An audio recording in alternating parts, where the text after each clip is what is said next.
دیکھ لینا بخاری اور مسلم کی متفق علیہ حدیث ہے کہ میری بیٹی فاطمہ جنتی عورتوں کی سردار ہے، اور جامعہ ترمذی کی صحیح حدیث ہے کہ حسن و حسین جنتی نوجوانوں کے سردار ہیں. لیکن اسی فاطمہ سلام اللہ علیہا جو جنتی عورتوں کی سردار ہے، اس کے بارے میں صحیح بخاری اور صحیح مسلم کے اندر متفق علیہ حدیث ہے کہ آپ صلی اللہ علیہ وآلہ وسلم نے فرمایا، اے میری بیٹی فاطمہ، میرے مال سے جو کچھ تو نے لینا ہے مجھ سے لے لے، اگر اللہ کے حضور تو پکڑی گئی تو میں تیرے کچھ کام نہیں آؤں گا، میرے مال سے جو مرضی لے لے. یہ آپ کو تو کہا گیا تھا، لیکن ہمیں سنایا گیا تھا کہ کوئی ایسا فرسودہ عقیدہ نہ رکھ لینا کہ بغیر اعمال کے ہی انسان کو جنت مل جائے گی. اعمال اور اللہ کی رحمت دونوں چیزیں شامل حال ہوں گی، صرف اعمال بھی کوئی شے نہیں ہے. بخاری اور مسلم دونوں میں یہ حدیث موجود ہے کہ آپ صلی اللہ علیہ وآلہ وسلم نے فرمایا، کوئی شخص بھی محض اپنے اعمال کی بنیاد پر جنت میں نہیں جائے گا. ایک صحابی نے بڑی جرت کر کے پوچھا، اللہ کے رسول صلی اللہ علیہ وآلہ وسلم کیا آپ بھی؟ آپ نے فرمایا ہاں میں بھی، جب تک میرے رب کی رحمت مجھے ڈھانپ نہ لے میں بھی محض اپنے اعمال کی بنیاد پر جنت میں داخل نہیں ہوں گا. تو اعمال بھی ہیں اور رحمت بھی ہے، صرف اعمال بھی کوئی شے نہیں اور صرف رحمت بھی کوئی شے نہیں ہے. ورنہ امام محمد غزالی رحمہ اللہ تعالی کا قول جو ہے مجھے بڑا پسند ہے اس کانٹیکسٹ میں، جو کیمیائے سعادت میں انہوں نے علماء سو کی کلاس لی ہے. اب یہ سخت باتیں اگر میں اپنی ریفرنس سے کروں تو لوگوں کو بری لگیں گی. امام محمد غزالی فرماتے ہیں کہ ایسے علماء جو ممبروں پر چڑھ کر اللہ تعالیٰ کی رحمت کی آیات آؤٹ آف کانٹیکسٹ سنا کر، قرآن حکیم میں جہاں پر بھی رحمت کی آیات اور توبہ کی آیات آئیں وہ اس اعتبار سے آئیں کہ جو توبہ کرنے کے بعد اصلاح کر لے. پورے قرآن میں کوئی ایک آیت بھی ایسی نہیں ہے کیٹاگوریکل کہ انسان اپنی اصلاح نہ کرے اور اللہ تعالیٰ فرمایا کہ میں اپنی رحمت کے دروازے اس کے لیے کھول دوں گا. قطعاً ایسی کوئی آیت نہیں ہے. تو جو علماء، امام غزالی فرماتے ہیں کہ اللہ کی رحمت کی آیات سنا کر لوگوں کو اللہ تعالیٰ سے غافل کر رہے ہیں، کیا یہ لوگوں کو یہ میسج دینا چاہتے ہیں کہ قرآن حکیم میں جو اللہ کے نافرمانوں کے لیے دھمکیاں آئی ہیں یہ سب کی سب فضول باتیں تھیں، اور انبیاء کرام علیہ السلام جو اللہ کے عذاب سے ڈراتے رہے یہ صرف شغل میلہ تھا اور آخرت میں کوئی پکڑ نہیں ہونی؟ ایسے علماء واجب القتل ہیں. یہ امام غزالی فرما رہے ہیں کہ حکومت وقت کا کام ہے کہ ان پر توبہ پیش کرے، ورنہ ان کو قتل کروائے، ان علماء کو جو اللہ تعالیٰ کا یہ غلط تصور پیش کر کے لوگوں کو اللہ کا باغی بنا رہے ہیں. اور اکثر وائزین اس وقت یہی ہیں اور لوگ انہی کی باتوں کے اوپر خوش ہیں، انہی این جی اوز کی باتوں کے اوپر خوش ہیں، انہی دنیا دار علماء جو دنیا داروں کو خوش کرنے کے لیے باتیں کرتے رہتے ہیں اور کہتے ہیں اللہ تعالیٰ بڑا غفور رحیم ہے جی، جو مرضی کرو، اللہ نے ساڑی نمازہ نہیں چاہیے دیا. اور بھائی اللہ نے کب کہا ہے کہ مجھے تمہاری نمازیں چاہیے؟ اللہ تو کہتا ہے تمہیں تمہارے لیے نمازیں چاہیے. اور نماز کو اتنا کیجول بنا لیا وہ انہوں نے. صحیح مسلم کے اندر حدیث ہے، آپ صلی اللہ علیہ وآلہ وسلم نے فرمایا، بندے کے کفر اور اسلام کے درمیان فرق ہی نماز ہے.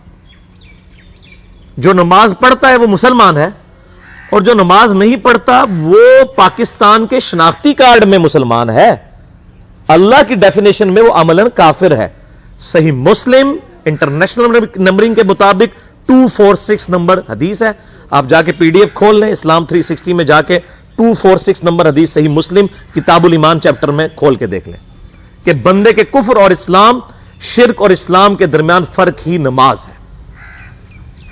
آپ بے شک اپنے آپ کو مسلمان کلیم کرتے رہیں، لیکن وہ شناختی کارڈ والا مسلمان ہے، نکاح طلاق والا مسلمان ہے، اس کا جنازہ بھی پڑھ دیا جائے گا، پیدا ہوگا اذان بھی دے دی جائے گی. اللہ کے حضور وہ مسلمان نہیں ہے، وہ بس کلمے کا ہی ہم احترام کرتے ہیں، ادروائز تو عملاً کافر ہے وہ. اسی طریقے سے جامعہ ترمذی میں حدیث ہے، سنن نسائی کے اندر حدیث ہے، سنن ابن ماجہ کے اندر حدیث ہے کہ آپ صلی اللہ علیہ وآلہ وسلم نے فرمایا، جس نے نماز چھوڑ دی گویا اس نے کفر کیا. من ترک الصلاۃ متعمدا فقد کفر. اب اس سے زیادہ اور کیا سخت بات کی جائے کہ کسی کو یقین آئے کہ جس نے جان بوجھ کے نماز چھوڑ دی اس نے کفر کیا. اب جان بوجھ کے یہ نہ سمجھیے گا کہ جی میں بال بچوں دے یہ کمائی کرتا رہنا تو منو ٹائم نہیں ملتا. جان بوجھ کی ڈیفینیشن بھی نبی علیہ السلام نے بخاری اور مسلم میں موجود ہے کہ اگر کوئی شخص بے ہوش ہو جاتا ہے یا سویا رہ جاتا ہے، یہ دو آپشنز ہیں، یا تیسرا آپشن ہے وہ بھول جاتا ہے، تو جیسے یاد آئے اسی وقت وہ والی نماز پڑھ لے.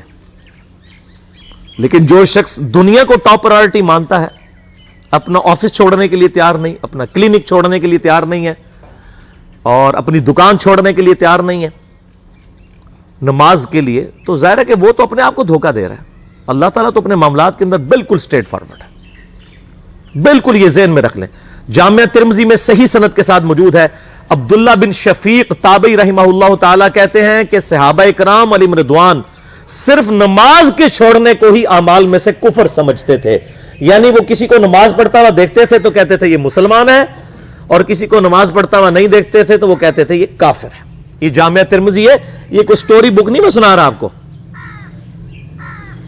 مسند احمد میں صحیح سند کے ساتھ حدیث ہے، نبی صلی اللہ علیہ وآلہ وسلم نے معاذ ابن جبل سے فرمایا، معاذ اللہ کے ساتھ کسی کو شریک نہ ٹھہرانا، خواہ تمہارے ٹکڑے ٹکڑے کر دیے جائیں، تمہیں سولی پہ چڑھا دیا جائے، تمہیں آگ میں جلا دیا جائے، اللہ کے ساتھ کسی کو شریک نہ ٹھہرانا، اور معاذ نماز بھی نہ چھوڑنا، کیونکہ جس نے نماز چھوڑ دی اللہ تعالیٰ کے ذمہ کرم سے وہ نکل گیا، اللہ کے حضور اس کے لیے کوئی حصہ نہیں ہے جس نے نماز چھوڑ دی۔ کتنا کرٹیکل ایشو ہے۔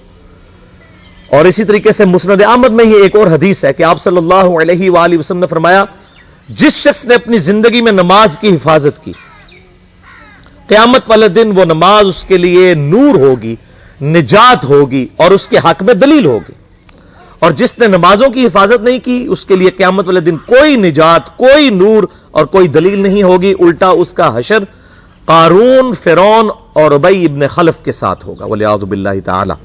یہاں تو ہم کہہ دیتے ہیں یا اللہ جو کچھ بھی ہے تیرے محبوب کی امت سے ہے، یعنی یا اللہ ہم نے تو اپنی اصلاح کوئی نہیں کرنی، ہمیں اسی طریقے سے ہی قبول کر لیں، والعیاذ باللہ تعالی۔ اور کچھ ویسے علماء کا بھی اس میں بڑا برا کردار ہے کہ انہوں نے نماز کو بھی اتنا مشکل فرض بنا کے پیش کیا ہے کہ ایک عام آدمی کے لیے، اور جو دنیاوی معاملات کے اندر بھی انوالو ہے، اور کسی ایسی عورت کے لیے جس کے کئی بچے ہیں، مطلب اس روٹین کے اندر اس نماز کو مینج کرنا مشکل ہو جاتا ہے۔ ہمیں تو عشاء کی صرف 17 رکعتیں بتا دی گئی ہیں، حالانکہ 24 گھنٹے کے اندر ٹوٹل نماز کی رکعتیں 17 ہیں جن کی اکاؤنٹیبلٹی ہے۔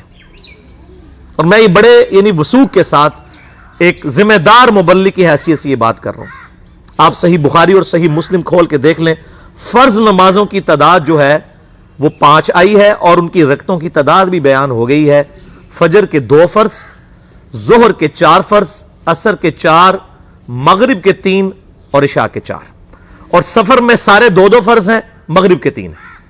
یہ ٹوٹل 17 رکھتے ہیں جن کی اکاؤنٹیبلٹی ہے۔ باقی جنہ گڑ پاؤ گے انہ میٹھا، وہ ساری نفلی عبادت ہے۔ وہ بخاری اور مسلم دونوں میں حدیث ہے، جس نے فرض کے علاوہ 12 رکعتوں میں استقامت کی، اور وہ 12 رکعتیں آپ صلی اللہ علیہ وآلہ وسلم نے پڑھ کے بھی بتائیں، اور امہات المومنین میں سے سیدہ عائشہ نے، سیدہ ام سلمہ نے، سیدہ ام حبیبہ رضی اللہ عنہن نے روایت بھی کی کہ 2 فجر سے پہلے، 4 ظہر سے پہلے، 2 ظہر کے بعد، 2 مغرب کے بعد، 2 عشاء کے بعد، یہ 12 سنت موقدہ، جس نے یہ پڑھی اسے جنت میں محل ملے گا۔ اگر کوئی نہیں پڑھتا تو گنہگاری والا معاملہ کوئی نہیں ہے۔ اسی طریقے سے اس کے علاوہ ایک اور وطر کی نماز ہے جو سنت موقدہ ہے، وہ سیدنا مولا علی رضی اللہ تعالیٰ عنہ علیہ السلام کا قول ہے کہ وطر سنت ہے، سنت ہے، سنت ہے، مگر اسے مت چھوڑو۔ ہے سنت ہے لیکن تاکیدی ہے۔ آپ صلی اللہ علیہ وآلہ وسلم نے سفر میں بھی وطر اور فجر کی 2 سنتیں پڑھی ہیں، لیکن یہ صرف افضلیت کے اعتبار سے تاکیدی ہیں، ان کی کاؤنٹیبلٹی کوئی نہیں ہے۔ البتہ یہ ضرور ہے، سنن ابی داؤد میں ایک حدیث ہے کہ جس کی قیامت والے دن فرضوں میں کوتاہی نکل آئے گی تو اللہ تعالیٰ فرمائے گا میرے بندوں کی جو نفلی اور سنت عبادت ہے اس کو توڑ لو اور فرضوں کے ایکویلنٹ قبول کر لو۔ تو آپ اگر یعنی سنتیں پڑھیں گے تو اس کے ایکویلنٹ نفلوں کی کوتاہی پوری ہو جائے گی، ادروائز اکاؤنٹیبلٹی اس کی کوئی نہیں ہے، یہ ذہن میں رکھیے گا۔ صحیح بخاری اور مسلم دونوں میں حدیث موجود ہے، ایک صحابی آئے، انہوں نے کہا یا رسول اللہ صلی اللہ علیہ وآلہ وسلم میں جنت میں جانا چاہتا ہوں، مجھے کوئی شارٹ کٹ بتا دیں۔ آپ صلی اللہ علیہ وآلہ وسلم نے فرمایا اسلام لانے کے بعد نماز، فرض نماز کو قائم رکھ، پھر فرمایا فرض زکوٰۃ ادا کر، فرض روزے دے، روزے جو ہیں وہ ان کو ادا کر اور روزے رکھ۔ حج اس وقت فرض نہیں ہوا تھا، وہ زندگی میں ایک بار ہے۔ تو اس نے کہا یا رسول اللہ صلی اللہ علیہ وآلہ وسلم جتنا آپ نے مجھے بتایا نہ میں اس میں ایڈ کروں گا نہ اس میں سے کوئی چیز مائنس کروں گا، اور یہ کہہ کے وہ چلا گیا۔ آپ صلی اللہ علیہ وآلہ وسلم نے فرمایا اگر کسی نے کسی جنتی شخص کو دیکھنا ہے تو اس کو دیکھ لو، جو یہ کہہ کے گیا کہ میں فرض نماز سے زیادہ کوئی نماز نہیں پڑھوں گا, صرف فرض روزہ ہی رکھوں گا, فرض زکات ہی دوں گا. اب روزہ اور زکات میں تو ہمارے علماء کو اور عام پبلک کو بھی, جو دیندار لوگ ہیں, ان کو ہضم ہوتی ہے کہ کوئی شخص یہ نہیں کہتا کہ بھئی پیر اور جمعرات کا روزہ, صحیح مسلم میں حدیث ہے کہ آپ صلی اللہ علیہ وآلہ وسلم کے نفلی روزوں کی یہ روٹین تھی. کوئی آپ کو یہ نہیں کہے گا کہ جس نے جمعرات اور پیر کا روزہ نہ رکھا اس کے رمضان کے روزے ہی قبول نہیں ہوں گے. کوئی کہتا؟ کیونکہ ان کو پتہ وہ نفلی ہے. اسی طریقے سے زکات تو صرف 2.5% ہے نا, باقی تو نفلی صدقات ہیں جتنے مرضی دیں. کوئی شخص نہیں کہتا کہ نفلی صدقہ نہ دیا تو آپ کی زکات بھی قبول نہیں ہوگی. الٹا یہ کہتے ہیں او بس جی زکات دے لو تو باقی سارا مال پاک ہے. لیکن جب فرض نماز کی باری آتی ہے تو اس وقت وہ 12 رکھتے ہیں بھی, سنت موقع بیچ میں گھسیٹ دیتے ہیں. وہ بھی صرف فضیلت ہے. ٹوٹل 17 رکھتے ہیں, 2 فجر کی, 4 ظہر, 4 عصر, 3 مغرب, 4 عشاء. یہ میں کو اپنے لیے گراؤنڈ نہیں بنا رہا, میں تو الحمدللہ اس کے علاوہ بھی نفلی عبادت کرتا ہوں. لیکن میں بتا رہا ہوں خدا کے لیے لوگوں کو دین ایسا مشکل نہ پیش کریں کہ جو نبی علیہ السلام نے امت کو وہ دین نہیں دیا ہوا. اپنی مرضی سے انجیکٹ نہ کریں دین, لوگوں کے لیے مشکلات نہ کھڑی کریں, ان کو فرض نماز تک رکھے. پھر انشاءاللہ کئی لوگوں کو میں نے اس طرح نماز شروع کروائی, انہوں نے سنت نماز بھی, نوافل بھی شروع کر دی ہیں. لیکن آپ کم از کم وہ ڈیٹم لیول تو اچیو کروائیں لوگوں کا. لیکن فرض نماز کی باری آتی ہے کہتے ہیں جی سنتے بھی حصہ ہیں. کہاں سے میرے بھائیوں حصہ ہیں؟ وہ 17 رکھتے ہیں. سنتیں پڑھیں گے ثواب ہے, نہیں پڑھتے گناہ کوئی نہیں ہے. تو کم از کم فرض تو ادا کریں. اس کے لیے آپ کو ٹوٹل 24 گھنٹے میں میرا خیال ہے 40 منٹ بھی نہیں چاہیے فرض پڑھنے کے لیے. تو اس کے اوپر تو استقامت کم از کم ہم اختیار کریں. اور چھوٹی چھوٹی جو نٹی گٹیز ہیں ان کو تو ہم نے اتنا فالو کیا ہوا ہے, اور فرض نماز کے بارے میں ہم اتنے کیجول ہو جاتے ہیں. تو یہ فرض نماز کی امپورٹنس اس حوالے سے ضروری تھی, اس لیے میں نے ساتھ ہی بیان کر دی.